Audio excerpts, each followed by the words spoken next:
तो नमस्कार, आदाब, सत श्री अकाल, जय महाकाल। आज की वीडियो केमिकल काइनेटिक्स के ऊपर है और इसमें हम प्रीवियस ईयर क्वेश्चंस लाए हैं आपके लिए और बहुत ही सिंपल क्वेश्चंस हैं। कंसेप्ट बनेगा। स्टार्ट करते बिना कोई टाइम खराब किए। केमिकल काइनेटिक्स, पहली स्लाइड।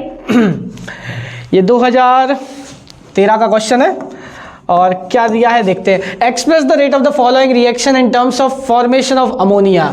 अच्छा, इन्होंने दिया है कि आपको रेट ऑफ द रिएक्शन लिखना हैगा जिसमें अमोनिया की फॉर्मेशन हो रही है। हेबर्स प्रोसेस ही बोलते हैं इसको, याद होगा शायद। तो rate of the reaction depend करती है change in concentration per unit change in time. अगर रिएक्टेंट की कंसंट्रेशन चेंज हो रही होती है तो हम लोग क्या लगा देते हैं, नेगेटिव साइन लगा देते हैं। अगर रिएक्टेंट की कंसंट्रेशन चेंज होती है तो हम क्या लगा देते हैं सर, नेगेटिव साइन लगा देते हैं। और ये चीज इक्वल भी होती, positive change in concentration of product change in time. ये एवरेज रेट भी अपन बोलते हैं इसको, बेसिक सी बात है। तो ध्यान दो, इसमें ध्यान दो, अच्छे से ध्यान दो, डरना नहीं है अपन को। रिएक्टेंट के आगे नेगेटिव इसलिए लगता है क्योंकि रिएक्टेंट की कंसंट्रेशन कंटिन्यूसली क्या होती जाती है, डिक्रीज होती जाती है। डिक्रीज होने की वजह से हम लोग क्या लिखते हैं, नेगेटिव साइन लिखते हैं, क्योंकि रेट कभी नेगेटिव थोड़ी ना होती है। ऐसे प्रोडक्ट की कंसंट्रेशन कंटिन्यूसली इंक्रीज होती है तो इसकी वैल्यू ओवरऑल पॉजिटिव ही आती है, इसलिए हम पॉजिटिव साइन लगाते हैं। खैर, इतना तो आप लोग जानते होंगे। तो इसको कैसे लिखेंगे, क्वेश्चन को सॉल्यूशन कैसे लिखेंगे सर? सॉल्यूशन ऐसा लिखेंगे sir, change in concentration of N2 change in time. N2 के आगे 1 लिखा है तो डिनोमिनेटर में 1 ही आएगा और नेगेटिव साइन। इजी पीजी। विल बी इक्वल्स टू हटाओ इसको पहले। Will be equals to change in concentration, negative sign क्योंकि ये भी हाइड्रोजन भी क्या है, रिएक्टेंट है, 1/3 चेंज इन H2 की concentration divided by change in time. Will be equals to positive times of 1/2 change in ammonia की कंसंट्रेशन। ये डिब्बा ऐसे बनाते हैं हम लोग, ये दिखाने के लिए, डिनोट करने के लिए कि ये कंसंट्रेशन टर्म्स ही हैं। इजी है, सिंपल है। 3 इसके लिए आगे 3 स्टाइगोमेट्री होता है वो डिनोमिनेटर में आ जाता है। सिंपल क्वेश्चन के साथ है। टाइम आपका बहुत इंपॉर्टेंट है, खराब नहीं करते हैं। चलते हैं, पहला क्वेश्चन हो गया, बहुत बढ़िया। दूसरे क्वेश्चन पे आते हैं। क्या लिखा, difference between the order of the reaction and molecularity of the reaction. ये एमपी बोर्ड में भी कई बार आता है, सीबीएसई बोर्ड में भी आता रहता है। तो अपन, क्योंकि ये कॉमन क्वेश्चन है तो मैं स्लाइड में लेके आया हूँ, ठीक है। तो ऑर्डर और मॉलिक्यूलरिटी में हम आपको बताएं, ऑर्डर ऑफ द रिएक्शन में और मॉलिक्यूलरिटी ऑफ द रिएक्शन में। देखो, मॉलिक्यूलरिटी हम ऑर्गेनिक में पढ़ते हैं, जब हम आपको मैकेनिज्म सिखाते हैं तो मॉलिक्यूलरिटी वगैरह आती है, तो लिख कर बताते हैं रिएक्टेंट के कितने रिएक्टेंट स्पीशीज हैं। तो ये है थ्योरेटिकल कंसेप्ट। और order of the reaction theoretical नहीं है, ये एक्सपेरिमेंटल है भाई। ये कैसा है, एक्सपेरिमेंटल है, ये थ्योरेटिकल है। पहला डिफरेंस तो यही होगा। दूसरा वाला डिफरेंस क्या है? दूसरा वाला है कि sir order of the reaction 0 हो सकता है, तो it can be 0 but it cantt B 0। कैसा लगेगा कि 0 स्पीशीज है RDS में? नहीं, कोई ना कोई तो स्पीशीज होना चाहिए ना रेट डिटरमाइनिंग स्टेप में। ऑर्गेनिक में अपन सीखते हैं। तो यहाँ पर इट कांट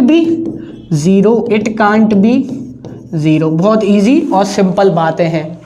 और क्या है भाई, ये फ्रैक्शन में हो सकता है, ये फ्रैक्शन में नहीं हो सकता। 1/2 हो सकता है, it can be fraction.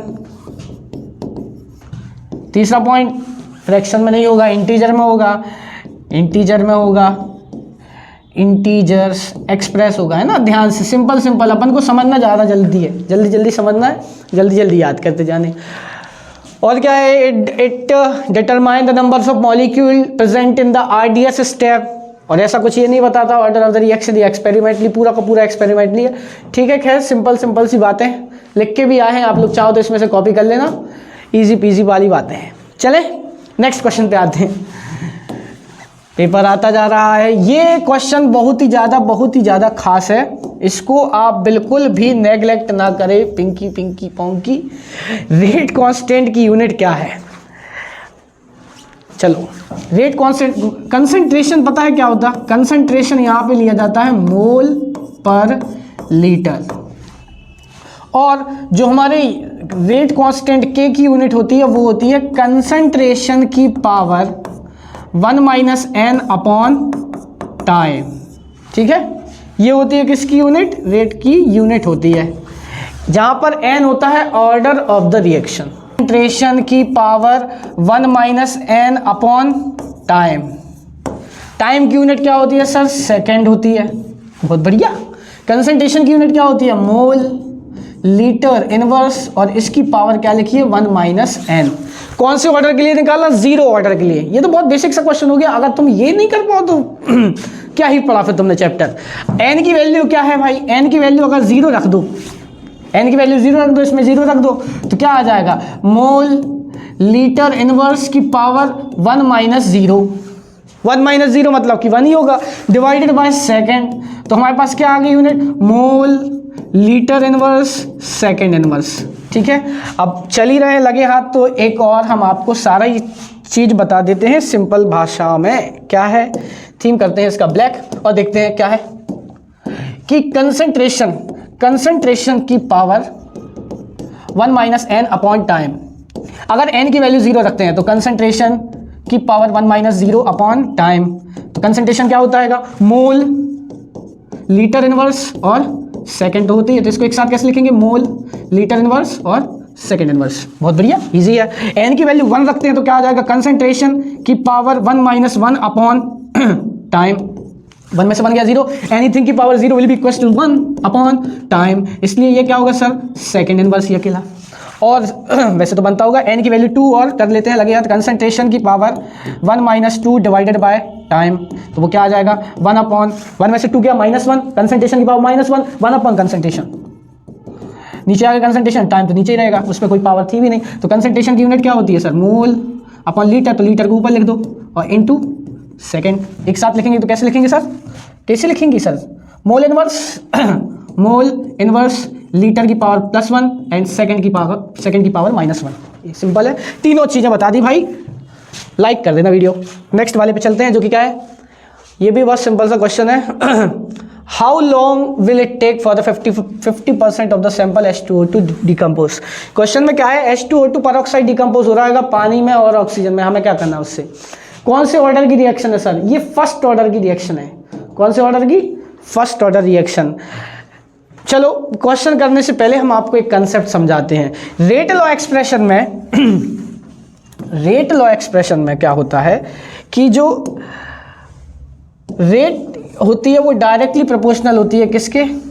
Rate proportional होती है हमारे, अभी थोड़ी देर पहले लिखा था, डायरेक्टली प्रोपोर्शनल होती है कंसंट्रेशन ऑफ द रिएक्टेंट। तो इसको रिएक्टेंट ही लिखते हैं हम लोग। रेट होती है डायरेक्टली प्रोपोर्शनल किसके? रिएक्टेंट के कंसंट्रेशन पर। इजी है, कंसंट्रेशन पर। और ये कौन से ऑर्डर की रिएक्शन है? देख लो एक बार, कौन से ऑर्डर की रिएक्शन है? फर्स्ट ऑर्डर की रिएक्शन है। तो पावर कंसंट्रेट की पावर n, जो कि n क्या होता है तुम्हारा? n होता क्या है सर? n होता है ऑर्डर ऑफ द रिएक्शन। ठीक है, अब प्रोपोर्शनलिटी का साइन निकालते हैं। क्या लगा देते? Rate equals to k, constant होता है रेट कांस्टेंट, r की पावर फर्स्ट ऑर्डर था ना? हाँ सर, फर्स्ट ऑर्डर था। r की पावर 1, हम पूरा आपको ड्राइव करके बता देते हैं। इंस्टेंटेनियस रेट क्या होती है? माइनस dr/dt इक्वल्स टू के r की पावर 1। इंटीग्रेट वगैरह करते हैं तो हमारे पास क्या आ जाता है? माइनस उस साइड पहुंचा है तो क्या आएगा? -kdt, और dr को हम इंटीग्रेट करेंगे क्योंकि हम पूरी ओवरऑल रिएक्शन के लिए निकाल रहे हैं। r का इंटीग्रेशन क्या होगा? dr/r आएगा, सॉरी मिस्टेक हो गई। ये क्या आ जाएगा? ln r equals to -kt plus c, और टाइम 0 पर फिर c कांस्टेंट को निकालने के लिए t equals to 0, r will be tends to r0। ये क्विक रिवीजन टाइप की वीडियो है। जनरली आपको एग्जाम से 10 दिन ही तो बचे हैं, तो अपने इतना टाइम नहीं है हमारे पास कि r और r0 समझाएं, t इक्वल्स टू 0 समझाएं। लेकिन overall expression ln r0 equals to -kt, sorry r0 यहाँ पे आएगा है ना। ln r बराबर ln r equals to -kt, फिर kt को हम एक तरफ लेके आते थे। ln r0 minus ln r divide करेंगे तो क्या आ जाएगा? ln r0 by r। Half life time period निकालने के लिए बहुत अच्छा तरीका होता है, 0.639 अपॉन k करके अपन निकालते थे t हाफ के लिए। एनीवे अभी फ़िलहाल में हमें क्या यूज़ करना है? फॉर्मूला में आप पुट कर सकते हैं, क्या आ जाएगा? kt equals to ln R0 by R। R क्या होता है, ये है इंपॉर्टेंट, R होता है R0 माइनस कितना परसेंट डिसोशिएट होगा। तो कितना परसेंट हम आपको हिंट दे दे रहे हैं, आप पेपर में कॉपी में सारी की सारी बातें दे दी, फॉर्मूला कौन सा लगाना है, R0 का कितना परसेंट, 15%, ये वैल्यू रख देना, खत्म हो जाएगा। और सहूलियत के लिए हम आपको बता दे रहे हैं कि KT, इसको जूम आउट करते हैं, KT इक्वल्स टू क्या होता है, ln को हम लिखते हैं log R0 bye R0 minus R भी लिख सकते हैं, जो भी इनिशियल कंसंट्रेशन है, जो कि कैपिटल R होता है, ठीक है। और इसके आगे लगाएंगे 2.303, एक सेकेंड, या 85%, 15 के लिए 85% और 85 के लिए 15% यूज़ करना है। बहुत बेसिक सा क्वेश्चन है, शायद हमारे हिसाब से हो जाना चाहिए था, और आप लोग कर भी लेना। के को हम लोग क्या करेंगे, इसके डिनोमिनेटर में लेके आएंगे, टी निकाल सकते हैं, बस वैल्यू पुट करनी है। यहाँ पे क्या लिखना है, R0 की वैल्यू R0 अपॉन R0 का 15% माइनस करके, ठीक है। ऊपर क्या लिखना R0, यहाँ क्या लिखना R0 minus 15% of the R0, ठीक है। और 85% में भी सेम करना, बस 15 की जगह 85 लिखना है, बस कुछ नहीं है। इजी क्वेश्चन है आपका। वो सॉल्यूशन स्लाइड में रेट कांस्टेंट क्या दिया है, the rate constant for the reaction zero order in A. अरे वाह, रेट कांस्टेंट दिया हुआ है, के की वैल्यू दी है, कितनी दी है, the rate constant 0.003 mole litre inverse second inverse. हर बच्चा जानता है ये कौन से ऑर्डर की रिएक्शन है सर ये होगी सर जीरो ऑर्डर की reaction. Very good. How long will it take for the initial concentration to fall 0.10। Simple formula based question है, हम आपको फार्मूला बता सकते हैं, कहो तो इसको भी ड्राइव कर सकते हैं। देखो डेरिवेशन एक तरीके का, क्योंकि इसमें ना डेरिवेशन बहुत इंपॉर्टेंट है, रेदर देन सॉल्व करने से ज़्यादा इंपॉर्टेंट है कि आपको फॉर्मूले निकालना आना चाहिए। कैसे कि माइनस, इसमें क्या लिखते हैं हम लोग कि नई स्लाइड ही ले लेते हैं, आप भी क्या याद रखोगे कि sir rate is directly proportional to, किसके रेट डायरेक्टली प्रोपोर्शनल होती है सर, रेट डायरेक्टली प्रोपोर्शनल होती है सर रिएक्टेंट की कंसंट्रेशन पर, ऊपर होती है पावर n, रेटलो एक्सप्रेशन भी बोलते हैं इसको हम लोग। कौन से ऑर्डर की रिएक्शन है सर, जीरो ऑर्डर की रिएक्शन है, तो हम डायरेक्ट लिख सकते हैं, क्या लिखेंगे सर इसमें क्या लिखेंगे sir, minus d r by d t, r की पावर 0 1 हो जाएगा, ठीक है। इंटीग्रेट करने के बाद हमारे पास जो ओवरऑल इक्वेशन आएगी वो क्या आएगी सर, लाल वाले से लिखते हैं, तो क्या आएगी, minus d r equals to minus k d t. Integrate करने से क्या आएगा, माइनस उस साइड फेंक दिया था, ये तो प्लस का हो जाएगा, r naught equals to minus k t, ये आर नॉट नहीं है भाई, तो ओवरऑल एक्सप्रेशन क्या आएगा, आर माइनस के टी, यहाँ पर आर नॉट, ठीक है। सॉल्व करते हैं तो हमारे पास के टी इक्वल्स टू क्या आ जाएगा, r naught minus r upon k, t की वैल्यू आ जाएगी यहाँ से। तो टी की वैल्यू क्या आती है, टी इक्वल्स टू आता है r naught minus r upon k, r naught भी दिया है और तुम्हारा आर भी दिया हुआ है 0.10 से, ये वाला डिफरेंस दिया हुआ है, के की वैल्यू रख देना, आंसर आ जाएगा। चलते हैं नेक्स्ट क्वेश्चन पर, जो कि क्या है हमारा, फॉर द रिएक्शन ए से बी। अच्छा, इसमें ऑर्डर निकालना, find the order of the reaction. Order कैसे निकालेंगे, रेट इक्वल्स टू क्या दिखाएगा, के ए की पावर, ये दोनों रिएक्टेंट हैं तो ए की पावर हाफ और बी की पावर 2, ऑर्डर दोनों को जोड़ दो, दोनों के ऑर्डर्स को जोड़ दो तो 1/2 प्लस 2 कितना आ जाएगा, 2 2 जा 4, 4 + 1 5/2, मतलब कि order of the reaction is 2.5। और अभी थोड़ी देर पहले बताया था कि order of the reaction can be fraction, बोला था ना अपन थोड़ी देर पहले। बस और क्या निकालना है, बी पार्ट दूसरा क्वेश्चन क्या है, फर्स्ट ऑर्डर रिएक्शन है found to have a rate constant k, find the half life time period. Half life time period क्या होता है हमारा, के इक्वल्स टू सेकेंड पार्ट है ये, के इक्वल्स टू 0.693 होता है शायद, 0.693 डिवाइडेड बाय टी, या के को डिवाइड करेंगे तो टी हाफ आ जाएगा, इक्वल्स टू 0.693 डिवाइड कर देना किससे, हमारा ये के से 5.5 इंटू 10 की पावर माइनस 40, ठीक है।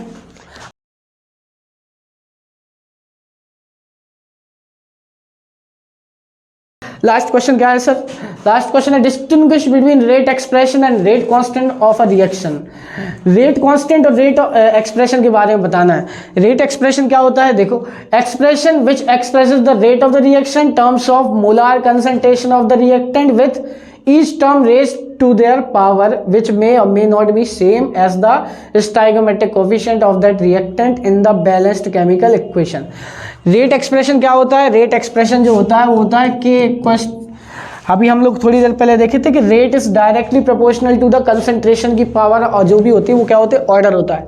तो रेट एक्सप्रेशन जो होता है वो बताता है, रेट एक्सप्रेशन जो होता है वो बताता है कि एन एक्सप्रेशन जिसमें rate of the reaction express होती है in terms of molar concentration of the reactant with each term raised to their power, जिसमें पावर्स जो होती हैं वो क्या डिनोट करती हैं, जो इक्वल हो भी सकती है और नहीं भी हो सकती, किसके इक्वल? और stoichiometry of the individual reactant, क्योंकि वो चीज़ जो पावर्स होती हैं वो एक्चुअल में क्या डिनोट करती हैं? Order of the reaction. Order of the reaction can only B obtain bye experiment. Easy question है। रेट कांस्टेंट पे आते हैं। रेट कांस्टेंट क्या होता है? के होता है the rate of the reaction when the molar concentration of the each reactant taken as unity, ठीक है। क्या होता है rate constant? The rate of the reaction when molar concentration of each reactant taken as unity. As it is याद कर ले, आपके काम का बस इतना ही है। सिंपल सा लेक्चर है, छोटी वीडियो बनाई लेकिन इफेक्टिव वीडियो बनाई। मिलते हैं नेक्स्ट वीडियो पे। और कौन सी स्लाइड है? और हमारी टीम को आप लोग जानते ही होंगे, सबके फेवरेट डीके सर फिजिक्स, हमारे प्रशांत सर एसएसटी ऑफ कॉमर्स, इन्हें तो आप जानते ही होंगे, और गौरव सर मैथ्स पढ़ाते हैं। और हमसे जुड़ने के लिए आप इंस्टाग्राम पे भी हमें ऐड कर सकते हैं, फॉलो कर सकते हैं। यूट्यूब का चैनल तो जानते ही हैं, ठीक है। मिलते हैं नेक्स्ट वीडियो में।